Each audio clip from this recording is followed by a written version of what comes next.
Hello friends, आज के हमारे सर्वेइंग पार्ट 2 के वीडियो में स्वागत करता हूं। अगर आपने सर्वेइंग पार्ट 1 का वीडियो नहीं देखा है तो अवश्य जाके देख लें।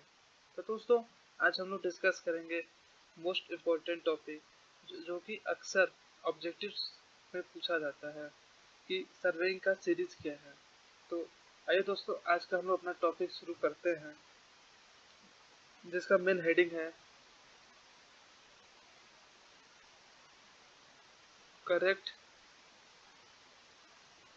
सीक्वेंस ऑफ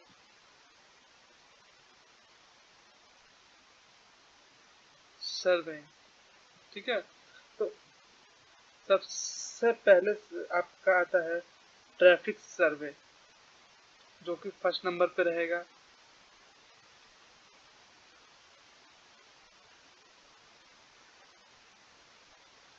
फिर सेकंड नंबर पे आता है रिकॉर्डेंस सर्वे।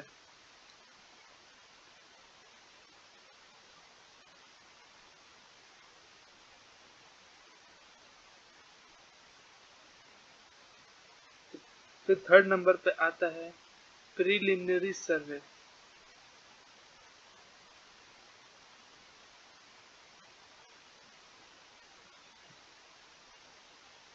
फिर इसके बाद आता है आपका डिटेल सर्वे, जो कि फाइनल सर्वे होता है। ठीक है, तो सबसे बेसिक जो होता है आपका रिकॉर्डेंस सर्विस होता है, जो कि आप लोकली जाके विजिट करके देख लेते हैं कि कैसा एरिया है आपका, किस टाइप का स्लोपी एरिया है कि प्लेन एरिया है, वगैरह वगैरह। पर जो आप मेन प्रिपेयर करते हैं प्लान बनाने के लिए, वो आपका डिटेल सर्वे होता है। ये इम्पोर्टेंट होता है, इसी से आप अपना प्लान बना पाते हैं। ठीक है, अब नेक्स्ट टॉपिक है हमारा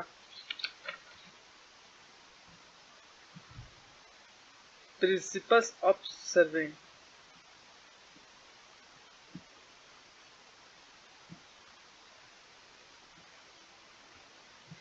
तो प्रिंसिपल्स ऑफ सर्वेइंग हमारा कहता है कि हमें जो अपना प्लान बनाना होता है वो होल टू पार्ट बनाना चाहिए, यानी कि to work from whole to part. यानी अगर फॉर एग्जांपल हम कोई भी प्लान अपना बनाते हैं तो हमें पहले बाहर बाहर के बाउंड्रीज बना लेने चाहिए। फिर उसके बाद हमें इनर पोर्शन वगैरह वगैरह जो भी पॉइंट्स है लोकेट करना है वो करने चाहिए। इससे जो एरर के बनने के चांसेस होते हैं वो कम हो जाते हैं, और इससे आप एरर इजीली फाइंड भी कर सकते हैं। ठीक है, अगर आप छोटे लेवल से शुरू करेंगे तो आपके कहीं ये यहाँ पे एरर हो जाएगा डिस्टेंस में, तो ये एरर बढ़ते बढ़ते काफी बड़ा हो जाएगा, जो कि पूरा प्लान आपका गलत गलत बन जाएगा। तो इसके बाद सेकंड जो प्रिंसिपल कहता है वो कहता है कि लोकेट अ पॉइंट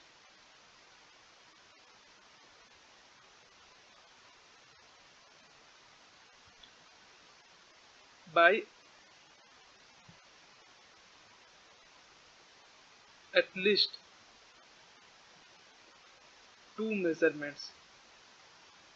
यानी कि हम दोस्तों जो भी कोई प्लान बनाते हैं तो कोई अगर ये पॉइंट है तो उसे हम कम से कम दो मेजरमेंट किसी भी रेफरेंस पॉइंट से लें, ताकि उसका हम एग्जैक्ट लोकेशन पता कर सकें।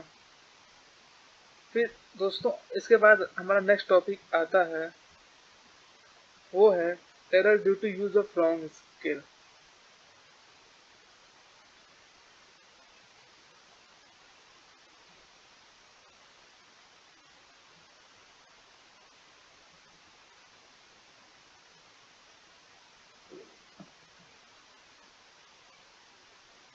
तो इसका बेसिकली हमें मेनली फॉर्मूला याद रखना चाहिए, क्योंकि अक्सर न्यूमेरिकल्स वगैरह में आते हैं। तो इसका एक फॉर्मूला है correct length.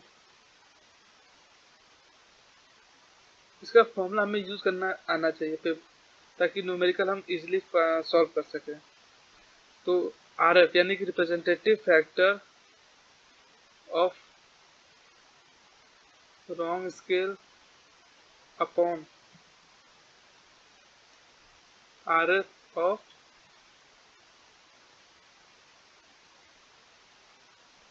Correct scale into major length. ठीक है, इसके बाद सेम इसी तरह अगर आपका एरिया हो जाएगा करेक्ट एरिया, तो इसका फॉर्मूला हो जाएगा आपका सेम उसी तरह R F of wrong scale upon R F of correct scale into calculated area, और ये दोस्तों ब्रैकेट में रहेगा और इसकी पावर होल स्क्वायर हो जाएगा। ठीक है, तो इसके बाद आता है यूनिट्स ऑफ मेजरमेंट। तो दोस्तों हम कुछ बेसिक यूनिट के कन्वर्जन हमें आने चाहिए, जैसे कि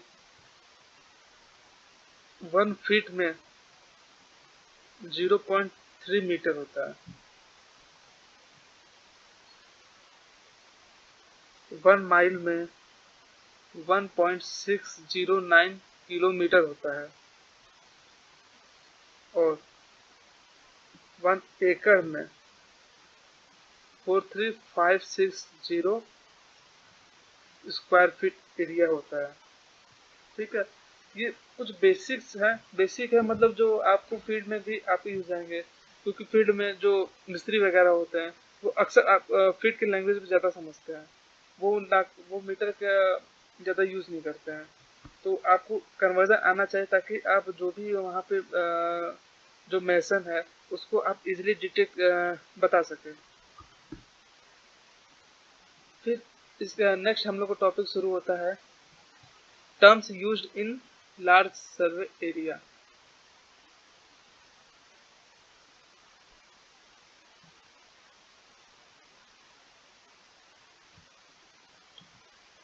जैसे कि पहला टर्म है आपका मेन स्टेशन।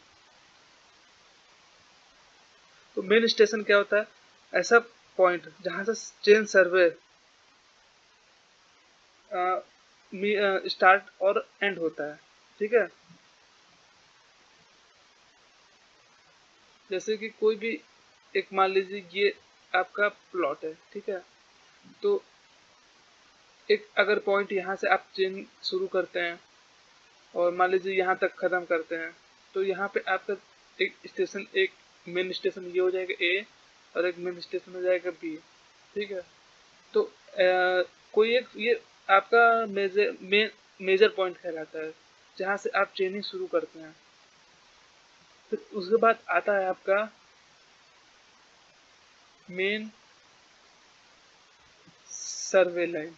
तो अगर आप किसी प्लॉट में एक ऐसा लाइन लेके चलते हैं जिससे कि आप इजीली रेफरेंस पॉइंट लगा सकें, यानी कोई भी ऑब्जेक्ट है, मान लीजिए एक यहाँ पे पेड़ है, तो यहाँ से आपको डिस्टेंस मेजर करने में आसानी रहेगी। यहाँ से एक पॉइंट ए ले लिए, एक रेफरेंस पॉइंट ये ले लिया, तो एक ऐसा लंबा लाइन जिससे आप इजीली सभी ऑब्जेक्ट्स के रेफरेंस पॉइंट ले लें, उसे आप मेन सर्वे लाइन कहेंगे। इसके बाद आता है टाई स्टेशन। तो टाई स्टेशन बेसिकली जो मेन सर्वे लाइन से किसी ऐसे पॉइंट को जोड़ दे जिससे कि आप किसी ऑब्जेक्ट का जो काफी दूर है मेन सर्वे लाइन से, पर टाई स्टेशन से मान लीजिए नजदीक पड़े, तो इसका यूज यहाँ पे आपका पड़ता है ताकि आप ऑब्जेक्ट को आराम से लोकेट कर सकें। फिर फोर्थ पॉइंट आपका आता है चेक लाइन।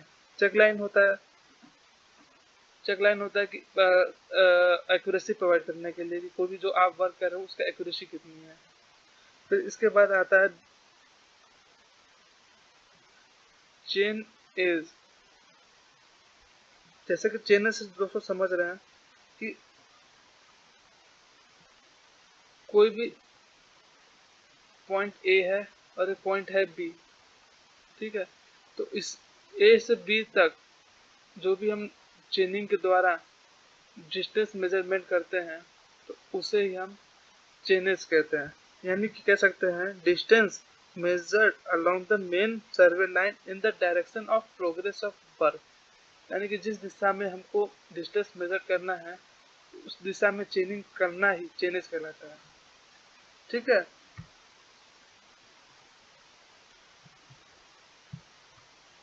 तो अब आपका एक नेक्स्ट टॉपिक है सर्वेइंग चेन। तो बेसिकली जो हम लोग सर्वेइंग चेन यूज करते हैं वो आपका बेसिकली रिंग्स छल्लों का बनना होता है। तो इसमें भी दो टाइप्स के आपके चेन आ जाते हैं, metric chain and non metric chain. जिसमें से आप मेट्रिक चेन अक्सर आपने डिप्लोमा लेवल पे जब आप भी आपने सर्विंग किया होगा तो आपने मेट्रिक चेन का यूज़ किया होगा। यहाँ पे जो 20 मीटर के आपको चेन मिले होंगे या फिर 30 मीटर के चेन मिले होंगे। और नॉन मेट्रिक चेन में आपका जो हो जाता है tape, simple tape, Invar tape और लाइलन टेप हो जाता है, स्टील टेप हो गया वगैरह वगैरह, ये आपका नॉन मेट्रिक चेन में आ जाता है। तो दोस्तों नेक्स्ट टॉपिक हमारा है टाइप्स ऑफ चेन में एक आपका आता है, कहते हैं इसे रेवेन्यू चेन। ये इम्पोर्टेंट भी है, इसमें अक्सर इसकी टोटल लेंथ पूछ ली जाती है। ठीक है, तो 33 फीट होता है इसका टोटल लेंथ। ठीक उसी प्रकार एक है गंटर चेन। तो गंटर चेन का ठीक इसका डबल 66 फीट होगा। और इसके बाद आता है आपका इंजीनियर्स चेन। इंजीनियर्स चेन आपका हो जाता है 100 फीट। और जैसा कि हमने अभी जस्ट बताया था मेट्रिक चेन, मेट्रिक चेन में आपका दो प्रकार के आता है, 20 मीटर और 30 मीटर। तो 20 मीटर में 100 लिंक्स होते हैं आपके और 30 मीटर्स में 150 लिंक्स होते हैं। ठीक इसी प्रकार 100 फीट वाले में भी 100 लिंक्स होते हैं। हर एक लिंक आपका 1 फीट का होता है। तो एक सिंपल सा जो कन्वर्जन है वो याद कर लीजिएगा आप कि 1 माइल इज इक्वल टू, हमने 1.60 9 किलोमीटर पढ़ा ही था, पर यहाँ पे गंटस चेन में के टर्म में आप इसे लिखेंगे 1 mile is equal to 80 Gunter's chain. यानी कि एक गंटर चेन को 80 बार आप नापेंगे तो वो आपका 1 माइल के बराबर हो जाता है। ठीक है, ठीक इसी प्रकार 1 एकड़ जो होता है वो 10 टाइम्स ऑफ गंटर चेन का होल स्क्वायर होता है।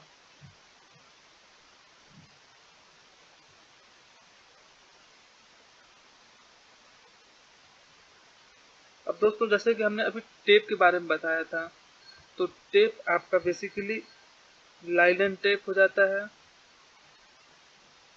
मेटेलिक टेप हो जाता है, फिर इसके बाद है आपका स्टील टेप और इसके बाद आता है इनवार टेप।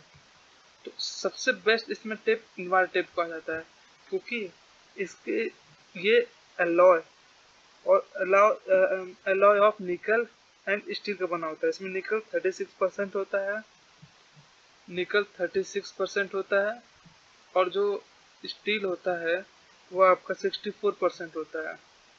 तो चूंकि ये अलॉय से बना होता है तो इसमें ना ही ज़्यादा टेम्परेचर का इफेक्ट पड़ता है और इसकी इलोंगेशन क्वालिटी भी अच्छी खासी होती है। तो ना ही ये टेम्परेचर पे बढ़ता है ना घटता है। इसकी वजह से हम लोग इनवार टेप यूज़ करते हैं ताकि हमें अच्छी एक्यूरेसी मिल सके। ठीक है दोस्तों, तो आज के लिए हम लोग टॉपिक इतना ही रखते हैं। फिर अगली क्लास में हम लोग सर्वेइंग का पार्ट 3 देखेंगे